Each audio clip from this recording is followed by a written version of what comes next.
bà chụp được su bằng ôn bọc mai từng ngọc ní bà cái này nom bằng ôn ngọc ní bà mà mơ bà cả tháng mà từ trong bà vất mà khai xoáy riêng cả tháng tiếcនេះគឺជាផ្ទះកពើហាបាទដែលមានទំហំក្បាល4ម៉ែត្រ3បាទគុណជាមួយនឹង12ម៉ែត្រខាងនេះយើងគិតអក្សរជូនបងប្អូនណាបាទបើសិនជាសាច់ពេញបាទ4ម៉ែត្រកន្លះបាទគុណជាមួយនឹង12ម៉ែត្រ2ទឹកហើយសម្រាប់តម្លៃមកការផ្ដាច់ទាំងសម្ភារៈនិងកម្លាំងពលកម្មបាទតម្លៃត្រឹមតែ13700ទេបងប្អូនណាបាទសម្រាប់ទំហំនេះសមរម្យមែនតើបងប្អូនណាបាទផ្ទះនេះយើងធ្វើនៅដីឡូបាទនៅក្រោយផ្សារអន្តរជាតិក្រុងបាវិតអញ្ចឹងបងប្អូនអាចមើលបានតែនេះម្ចាស់គាត់យកតែមួយបន្ទប់គេងទេបាទកន្លែងទទួលភ្ញៀវបាទផ្ទះបាយនិងបន្ទប់ទឹកបាទអញ្ចឹងគាត់យកកន្លែងទទួលភ្ញៀវហ្នឹងធំទូលាយសម្រាប់ទំហំនេះបងប្អូនអាចយក2បន្ទប់គេងបានបាទតាមបងប្អូនស្រឡាញ់ប៉ុន្តែបើសិនជាបងប្អូនយកមួយចេះបាទបានបន្ទប់ធំក៏ដូចជាកន្លែងទទួលភ្ញៀវធំផងដែរបាទអញ្ចឹងបងប្អូនបាទអាចមើលបាទទុកជាគំរូបានការងារយើងបានហើយច្រើនគូសំដែរបងប្អូនណាបាទយើងចាប់ផ្ដើមចាប់ជ្រីបាទចាប់ជ្រុងហើយបាទថ្នាំពណ៌បាទម្ចាស់ផ្ទះគាត់យកពណ៌នេះឯងបាទយកពណ៌រៀងខៀវបាទហើយសម្រាប់តសមុខបាទយើងចាប់ផ្ដើមចាប់ជ្រីហើយបាទយើងនៅបំពាក់ដេកូបាទក្រូបាទក៏ដូចជាអំពូលពេរីត្រី2គ្រាប់ទៀតនៅតសខាងមុខ2ដើមហ្នឹងបងប្អូនណាបាទហើយសម្រាប់ដបូលលើបាទយើងប្រើសង្កសីបងប្អូនណាបាទ3C កន្លះខ្ទង48ដៃអណៃ30ហើយសម្រាប់ស្លាបបើយើងចេញមកបានមកទឹកជាងទេបងប្អូនណាបាទដោយសារដីឡូបាទអញ្ចឹងយើងចេញអត់ច្រើនទេបាទចូលដីគេហើយសម្រាប់ខាងក្រោមយើងប្រើ smart board ដែរប្រភេទធន់នឹងទឹកអញ្ចឹងបងប្អូនអាចមើលបាទម៉ូដនេះទុកជាគំរូបានម៉ូដនេះខ្ញុំធ្វើឲ្យនៅខាងបាទីបាទក្រុងបាវិតហ្នឹងមួយដែរហើយបងប្រុសបាទគាត់ឃើញស្អាតបាទគាត់តាក់ទងមកធ្វើឥឡូវនេះការងារយើងបានហើយច្រើនដែរហើយបាទជ្រីជ្រុងខាងមុខអីបងប្អូនអាចមើលបានបាទយើងបង្ហាញច្បាស់ជូនបងប្អូនតែម្ដងបាទខាងមុខនេះយើងចេញប្អួចមួយហើយយើងដេកូបាទកៅពលឺខាងលើបាទសម្រាប់ទ្វារបាទយើងប្រើទ្វារសុវត្ថិភាពហើយនឹងលេងស៊ុំបាទកញ្ចក់ខាងលើបាទ3គ្រាប់ទៀត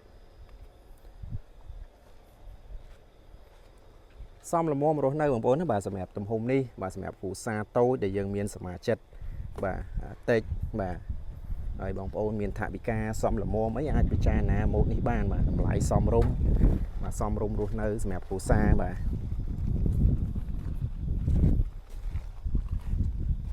ាទសម្រាប់ចំហៀងមួយផ្នែកខាងឆ្វេងនេះបាទបាំងផ្ទះកតុយក្រោយបន្តិចបងប្អូនណាបាទខាងក្នុងហ្នឹងបាទយើងបោកអត់កើទេបាទសម្រាប់ខាងនឹងយើងបានតែមកកណាត់មកខាងមុខនេះបាទដោយសារជាប្រភេទដីឡូបាទអញ្ចឹងយើងធ្វើទៅតាមស្ថានភាពជាក់ស្ដែងបាទរបស់ដីម្ចាស់ផ្ទះផងដែរបាទសម្រាប់ចំហៀងមួយផ្នែកខាងឆ្វេងនេះបាទយើងចេញប្អួច2បាទប្អួចនៅកន្លែងទទួលភ្ញៀវបាទក៏ដូចជានៅបន្ទប់គេង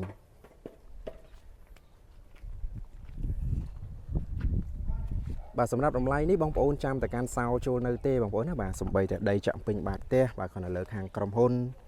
ស្តុករបស់បកគុណគាត់នៅលើខាងក្រុមហ៊ុនហើយនឹងចាក់សាបជុំវិញផ្ទះជូនបងប្អូនទៀតបាទថែមជូនបងប្អូនផងដែរបាទសម្រាប់វេរ៉ង់ដាផ្នែកខាងមុខនេះយើងយកចេញ1ម៉ែត្រកន្លះបងប្អូនណាបាទយើងបានតែប៉ុណ្្នឹងទេបាទដោយសារទំហំផ្ទះយើងរៀងតូចអញ្ចឹងយើងលីលោកទៅតាមនឹងបាទធ្វើម៉េចឲ្យបន្ទប់បាទឲ្យកន្លែងទូភ្ញៀវរបស់យើងធំទូលាយប៉ុន្តែបើសិនជាបងប្អូនបាទធ្វើធំបងប្អូនអាចយកដល់2ម៉ែត្រក៏បានដែរបងប្អូនកាន់តែស្អាតសម្រាប់ធ្នឹមក្រវ៉ាត់ក្រោមមកយើងចាក់20បាទគុណនឹង25ធ្នឹមក្រវ៉ាត់លើ20គុណនឹង20ហើយសម្រាប់ផ្ទងយើងប្រើ48ដៃអណៃ30បងប្អូនណាបាទហើយឡើងទៅយើងចាក់ពីតស1ទៅដល់តស1តែម្ដងយើងដាក់សម្ភារៈល្អជូនបងប្អូនទាំងអស់បងប្អូនណាបាទបងប្អូនអាចតំណតំណងមកបាទក្រុមការងាររបស់យើងបាទផ្ដល់តារាងបាទសម្ភារៈជូនបងប្អូនទៀងផ្ទាត់ត្រឹមត្រូវបាទថាក្នុងតម្លៃនេះបងប្អូនបានសម្ភារៈណាយើងបង្ហាញជូនបងប្អូនច្បាស់លាស់តែម្ដងបាទឥឡូវយើងចូលទៅមើលខាងក្នុងទាំងអស់គ្នាបងប្អូនណាបាទចង់ដឹងថាទំហំប៉ុណ្ណាបាទយើងបានបន្ទប់ធំទូលាយប៉ុណ្ណាបាទយើងចូលទៅមើលខាងក្នុងទាំងអស់គ្នាហើយនេះផ្នែកខាងមុខបាទយើងចាប់ផ្ដើមដេកូហើយបងប្អូនអាចមើលបានបាទតសយើងលេងធំមកបណ្ដេញគ្នាបែបនេះឯងបាទស្អាតបាទហើយយើងចូលទៅមើលខាងក្នុងទាំងអស់គ្នាបាទយើងចូលមកបាទគឺយើងងាកមកស្ដាំមកគឺមានព្រីកុងតាក់បាទយើងផ្ដាច់ភ្លើងបាទឌីសង់ទ័រតាមត្រូវជូនបងប្អូនមកស្អាតបងប្អូនណាបាទហើយនេះជាកន្លែងទទួលភ្ញៀវ ធំទលាយមែនតើមកម្ចាស់គាត់យកតែមួយបន្ទប់គេងទេហើយយើងមានពីដានម៉ូត2ជាន់បាទមកស្អាតជូនតែម្ដងហើយសម្រាប់ផ្លូវដើរបាទយើងយក1.2 ម៉ែត្របងប្អូនណាមកបងប្អូនដើរបានទលាយល្អបាទនេះភ្លើងមក LED យើងអត់ទាន់តទេបងប្អូនណាបាទយើងចាប់ដើមតេស្តប្រព័ន្ធភ្លើងហើយបាទចឹងការងារយើងបានច្រើនដែរបងប្អូនណាបាទធំទូលាយមែនតើបងប្អូនមកសម្រាប់កន្លែងទទួលភ្ញៀវបាទដោយសារម្ចាស់គាត់យកតែមួយបន្ទប់គេងបាទនេះយើងចេញបាទកន្លែងព្រីបាទសម្រាប់ដោតទូទស្សន៍ក៏ដូចយើងចេញដោយសាកាបឲ្យមួយទៀតបាទថ្ងៃក្រោយបងប្អូនចង់ប្រើប្រាស់បាទ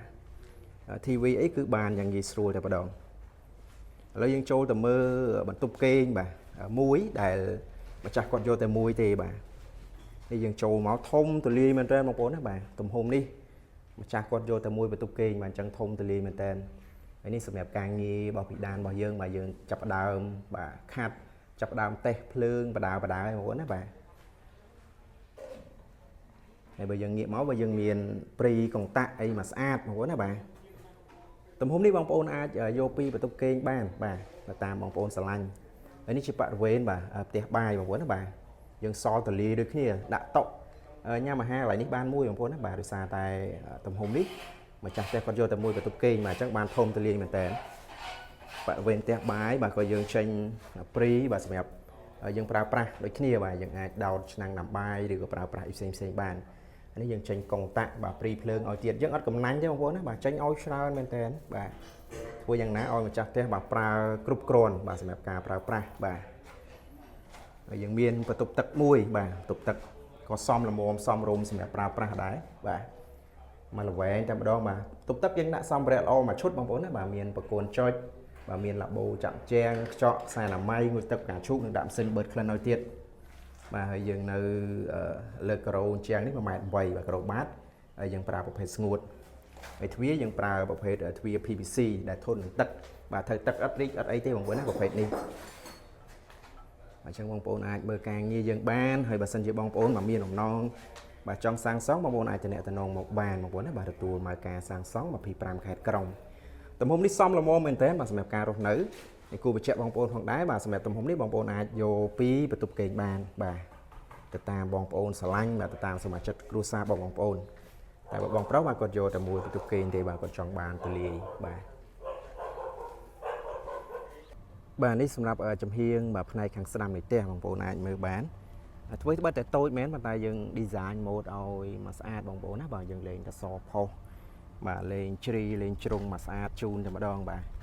តូចមែនប៉ុន្តែយើងតូចដោយគុណភាពបាទយើងយកចិត្តទុកដាក់ទៅលើសំណង់បាទទៅលើ mode ផ្ទះបងប្អូន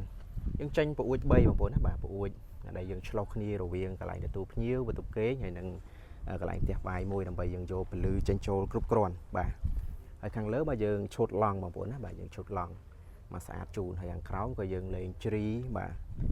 ហើយយើងនៅលាបថ្នាំប្រដេញគ្នាមកស្អាតជូនបាទយើងទៅយើងធ្វើការបាទយកចិត្តទុកដាក់បងប្អូនអាចមើលបានពីជ្រីជ្រុងការចាប់របស់យើងបងប្អូនណាបាទការងាររបស់យើងសម្រាប់ជូនបងប្អូនតែម្ដងបាទពណ៌ថ្នាំបាទម្ចាស់ផ្ទះបាទគាត់យកពណ៌នេះឯងបាទនេះកន្លែងទទួលភ្ញៀវបាទយើងចាប់ផ្ដើមធ្វើការបដាទៀតហើយបាទ